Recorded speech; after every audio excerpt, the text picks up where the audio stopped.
Evangelho, sábado da segunda semana do tempo do Advento. O Senhor esteja convosco, Ele está no meio de nós. Proclamação do Evangelho de Jesus Cristo segundo São Mateus. Glória a vós, Senhor. Ao descerem da montanha, os discípulos perguntaram a Jesus: por que os mestres da lei dizem que Elias deve vir primeiro? Jesus respondeu: Elias vem e colocará tudo em ordem. Ora, eu vos digo, Elias já veio, mas eles não o reconheceram. Ao contrário, fizeram com ele tudo o que quiseram. Assim também o Filho do Homem será maltratado por eles. Então os discípulos compreenderam que Jesus lhes falava de João Batista. Palavra da salvação. Glória a vós, Senhor. Sábado da segunda semana do tempo do Advento, em nome do Pai, do Filho e do Espírito Santo. Amém. Queridos irmãos e irmãs, hoje a Santa Liturgia celebra a memória de São Dámaso I, Papa. Para nós é uma memória facultativa. Quem foi São Dámaso? São Dámaso foi o Papa que governou a Igreja do 366 ao 384 e teve uma relevância muito grande no seu período. Foi o período de Ambrósio. Então, nessa época, Santo Ambrósio era bispo de Milão. São Dámaso era de origem ibérica, muito provavelmente espanhol. E durante o seu pontificado, enfrentou uma dificuldade muito relevante no seio da Igreja, o combate ao arianismo, que negava a mesma substância entre o Pai e o Filho, a consubstancialidade de Cristo com o Pai. E dessa forma atentava contra a natureza divina de nosso Senhor. O imperador Teodósio viu no Papa Dámaso a grande referência para firmar a fé e confirmar a fé apostólica. E desse modo, o Papa Dámaso foi um dos grandes defensores em tempos difíceis da fé transmitida pelos santos apóstolos, especialmente o primado de São Pedro, a defesa da autoridade do Papa para a afirmação do símbolo da fé. Não compete a um outro poder senão aquele que foi concedido por Cristo ao Sumo Pontífice de confirmar a fé de seus irmãos. Então é competência e ao mesmo tempo é dignidade com todas as graças necessárias concedida ao Vigário de Cristo, ao Sumo Pontífice. Papa Dámaso também acompanhou o Segundo Concílio Ecumênico, onde se proclamou a divindade do Espírito Santo. Se definiu o dogma da divindade do Espírito Santo. Ele pediu a tradução da Bíblia em latim a São Jerônimo, que toda a Sagrada Escritura fosse passada para o latim. E o latim se torna definitivamente a língua oficial da Igreja, tanto para o Ocidente quanto também para o Oriente, ainda que a influência do grego fosse de grande relevância naquele período. Estamos ainda no período da patrística. Temos uma série de padres da Igreja que escrevem suas obras em grego. São Dámaso viveu até os 80 anos. Foi o restaurador das catacumbas, particularmente a catacumba de São Calixto, como a conhecemos hoje em sua restauração. Ele teve um carinho muito grande com o corpo dos santos mártires e procurou dar a eles toda a dignidade possível. Ele restaurou a cripta dos papas, que está na catacumba de São Calixto, e escreveu dessa forma: aqui eu, Dámaso, desejaria mandar sepultar os meus restos, mas tenho medo de perturbar as piedosas cinzas dos santos que cá estão. Que grande humildade do Santo Padre ao escrever isso em sua lápide, junto ao lugar do seu sepulcro. E essa humildade do Papa hoje nos faz recordar a humildade de João Batista. O 17º capítulo do Evangelho de São Mateus, que hoje ouvimos, foram apenas alguns versículos, do 10º ao 13º versículo, é o diálogo de Jesus com os discípulos quando eles estão descendo do Monte Tabor, onde acabaram de acompanhar a transfiguração de nosso Senhor. Então, o versículo 9 é o versículo onde o Senhor fala para os discípulos: ao descerem do monte, Jesus ordenou-lhes não comentar com ninguém essa visão até que o Filho do Homem ressuscite dos mortos. E naquele momento, então, os discípulos perguntaram para o Senhor por que razão os escribas dizem que é preciso que Elias venha primeiro. Bom, antes de mais nada, eles acabaram de ver o esplendor da glória do Filho de Deus. Bom, então a pergunta formulada por Mateus nesse momento da narração, ela tem uma grande relevância porque, como disse o profeta Malaquias, Elias deveria vir para preparar o advento do Messias, a chegada do Messias. E eles acabaram de contemplar os sinais da glória de Cristo, né? A transfiguração. Dessa forma, eles viram o poder esplendente de nosso Senhor, viram Moisés e Elias na companhia do Senhor no alto do monte. E aqui tem uma pergunta que fica, né? Vocês repararam esse detalhe? Mas, Padre Fábio, se eles viram tudo isso, por que ainda fugiram quando Jesus caiu nas mãos dos romanos para ser condenado e morto pelos judeus? De onde vem esse... Como eles puderam esquecer tudo aquilo que viram? E aqui nós entramos naquele grande mistério da experiência humana que tocamos ontem, comentando rapidamente, que reconhecemos que Deus é Senhor sobre todas as coisas, mas nem sempre praticamos essa verdade reconhecida. Mesmo reconhecendo que Deus é soberano, não sempre seguimos suas palavras, porque resistimos por demais ao amarmos exageradamente a nós mesmos. Mas como assim, Padre, amarmos a nós mesmos? Temos a dificuldade de confiar tudo nas mãos do Senhor.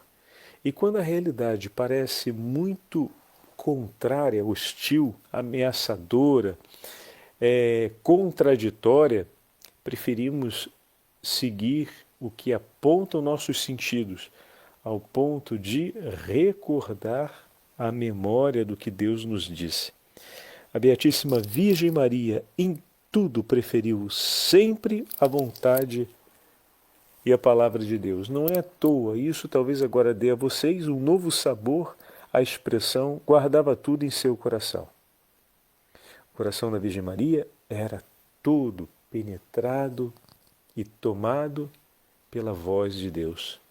E tudo que recolhia desse tempo, tudo que recolhia dessa vida, submetia em seu coração a soberania da voz de Deus, a soberania do cumpra-se, Senhor, segundo a vossa palavra.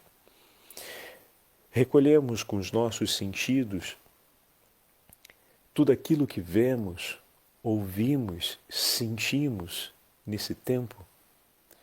Todos os nossos medos, ansiedades, todas as situações que nos ameaçam, que nos provocam, que nos intimidam, nós guardamos em nosso coração, num coração onde se vive a soberania do faça-se, Senhor, segundo a sua palavra. Tudo confiamos à soberania dessa palavra e fazemos dela memória para ser a voz do nosso coração e não uma outra. Eis aqui o exercício que hoje o Evangelho nos chama a colocar em prática. olhando a experiência dos apóstolos, porque a pergunta nasce de uma constatação. Talvez a gente ainda não tivesse feito até hoje essa leitura desse trechinho do Evangelho, né? Por que nasce aqui a pergunta sobre Elias? Exatamente aqui. Eles acabaram de ver Elias, mas acabaram de ver também a glória do Senhor. Então, por que aquele Elias ali não veio? E aqui entra a segunda parte. Não foi aquele Elias que eles viram. E o Senhor afirma para eles: bom, cumpriu-se o que Malaquias disse. Elias veio. Ah, veio? Mas como assim veio? Que nós não vimos o profeta ressuscitado, talvez caminhando, quem sabe com uma cor diferente, com as roupas da época. Bom, enfim, a fantasia humana ela pode propor muitas coisas, né? Bonitas e esquisitas também. Porém, Deus tem o seu modo. E a figura de Elias estava sobre São João Batista. E o Senhor fala de maneira categórica, fazendo uma descrição a respeito de João, que não aparece tão evidente aqui no Evangelho de Mateus, mas para não deixar dúvidas, Mateus no final dá o arremate no 13º versículo, dizendo: então os discípulos entenderam que se referia a João Batista. Pronto, está claro, né? O Senhor já havia comentado isso, como nós vimos anteriormente no capítulo, se eu não me engano, o 11º capítulo, que era o capítulo onde estávamos antes. Muito bem, ele mesmo. Versículo 14: e se quiserdes dar crédito, ele é Elias que deve vir.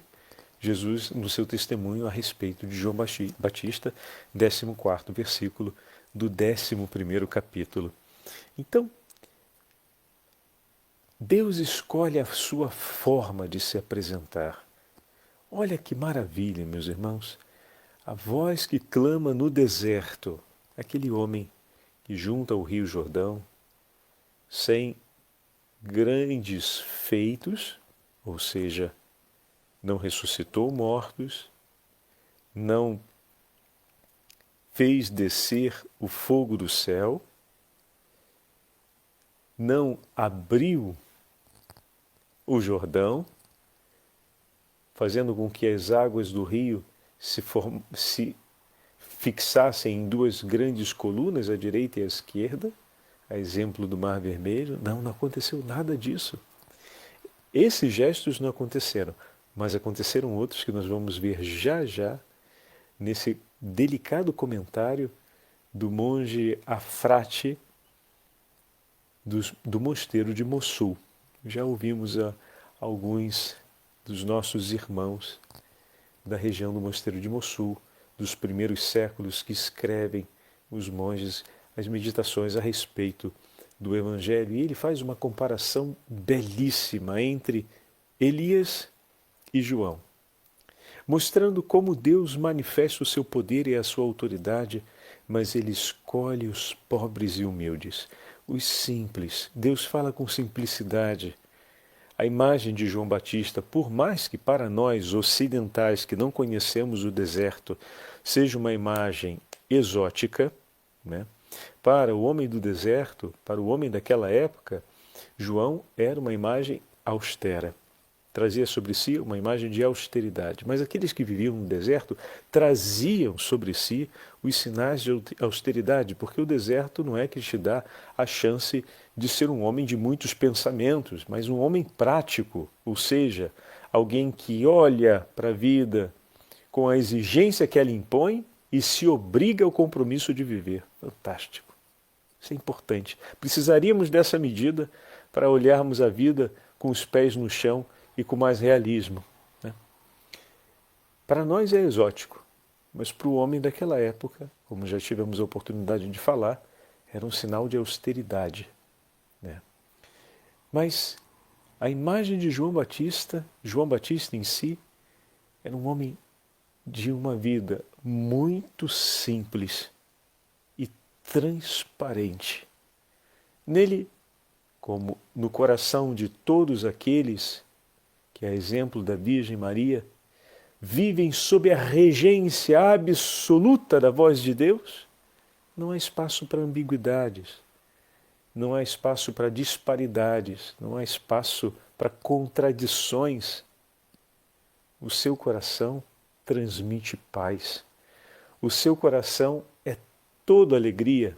As suas palavras são cheias de esperança e a sua vida revela uma realidade eterna. Então, essa figura de João Batista foi a figura com a qual o Senhor se apresentou para preparar na voz profética de João, como através de Elias preparou o povo de Israel, preparar o povo para a vinda do seu Senhor. Mas acontece que ele foi desprezado. Muitos, ouvindo, o ignoraram. Eu vos digo, versículo 12, que Elias já veio, mas não o reconheceram. Esse jeito, meus irmãos, de Deus, esse jeito de ser de Deus, simples, humilde, transparente, sem ambiguidades, muitas vezes não é apreciado pelos homens, pelos povos, pela mentalidade do tempo presente e acaba sendo desprezado. Eles pensavam que Elias não veio porque não souberam reconhecer, ou seja, não estavam mais falando a linguagem de Deus. Haviam se afastado da linguagem do amor, se queremos colocar a imagem que usamos no último domingo. E dessa forma se tornaram incapazes de reconhecer. Olha que interessante, ontem falávamos de reconhecer os sinais de Deus, né? E usamos como referência os 2 sinais, a partir daquela citação do provérbio das crianças, né? Cantamos e não dançaram, dissemos lamentações e não choraram. Então, usamos os 2 grandes sinais, João Batista e Cristo Jesus, o Messias, e mais uma vez o Messias vai ter a mesma sorte do Batista, vamos colocar assim, né? Apenas por ordem cronológica. O Batista teve a mesma sorte do Messias em ordem de grandeza, né? Porque afinal o servo não é maior do que o seu Senhor. Assim como o servo foi desprezado, o filho da vinha também será desprezado. Assim como o discípulo foi desprezado, o Senhor também foi desprezado. Ou melhor, o desprezo que deram ao servo era porque desprezavam o Senhor. O desprezo que deram ao discípulo é porque desprezavam o Senhor. Não reconheciam mais os sinais de Deus, nem a presença do próprio Deus. Não reconheceram também a presença de seus servos. Escreve Afret, monge da região de Mossul, essas palavras de comparação muito delicada a respeito de João Batista e Elias. Nosso Senhor diz que João é o maior dos profetas, mas João recebeu o Espírito moderadamente, uma vez que obteve um espírito semelhante ao de Elias. Com efeito, tal como Elias permaneceu na solidão, assim também o Espírito de Deus enviou João para o deserto, lugar da solidão. Assim como Elias foi alimentado por um corvo, assim também João comia gafanhotos. Assim como Elias usava um cinto de pele, também João vestia uma faixa de pele em torno dos rins. Assim como Elias foi perseguido por Jezabel, também Herodíade perseguiu João. Assim como Elias repreendeu o rei Acabe, também João censurou e repreendeu Herodes. Assim como Elias dividiu as águas do Jordão em 2 partes, também João inaugurou o batismo. Assim como o duplo do espírito de Elias pousou sobre Eliseu, também João impôs as mãos ao nosso Salvador, que recebeu o Espírito sem medida. E assim como Elias abriu o céu e para ele foi levado, assim também João viu o céu abrir-se e o Espírito de Deus descer e pousar sobre o nosso Salvador nas águas do Jordão. Que beleza, né, meus irmãos? Esplêndido. Uma comparação tão delicada e que deixa tão evidente aquilo que não foi percebido. Mas não se trata só dessa evidência, vamos colocar assim, estética, histórica, mas assim como o coração de Elias estava inflamado do vigor e da força do Espírito Santo, também o coração de João Batista. E reconhecê-lo seria possível se o coração daqueles que o ouvem ou que o ouviram fossem corações sensíveis à voz do sumo e eterno pastor. Não nos esqueçamos, minhas ovelhas reconhecerão a minha voz. O homem que precipita na perversão e na maldade e que abandona os caminhos do Senhor pode de tal forma desgarrar-se de Deus ao ponto de não mais reconhecer os sinais de Deus e sua presença.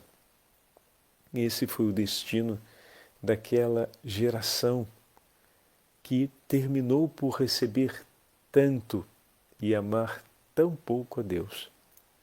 Hoje temos a graça de receber muito mais, como ontem falávamos a respeito dos sacramentos.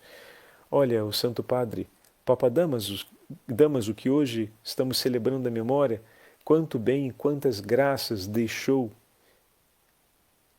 na história da Igreja, agindo em nome do Senhor, pelo bem de cada um de nós, e nós herdamos essa bendita herança. Mas assim como muitos dos nossos batizados abandonam e por fim até renunciam à própria fé, também naquela época muitos fizeram o mesmo da casa de Israel. Assim como muitos batizados declaram ter a fé cristã que receberam, mas em nada buscam viver à luz da fé que um dia professaram, também naquela época acontecia o mesmo. Então peçamos ao Senhor que nos dê a graça de, olhando a figura de João Batista, nós possamos renovar a nossa profissão de fé e, sobretudo, confiarmos ao Senhor o nosso coração, pedindo que Ele nos ilumine com o Espírito Santo para que nós possamos reconhecer os seus sinais e a sua presença no meio de nós. O Senhor esteja convosco, Ele está no meio de nós. Pela intercessão de São João Batista, abençoe-vos o Deus Todo-Poderoso, Pai, Filho, Espírito Santo. Amém. Nossa Senhora, Rainha e Mãe da Igreja, rogai por nós.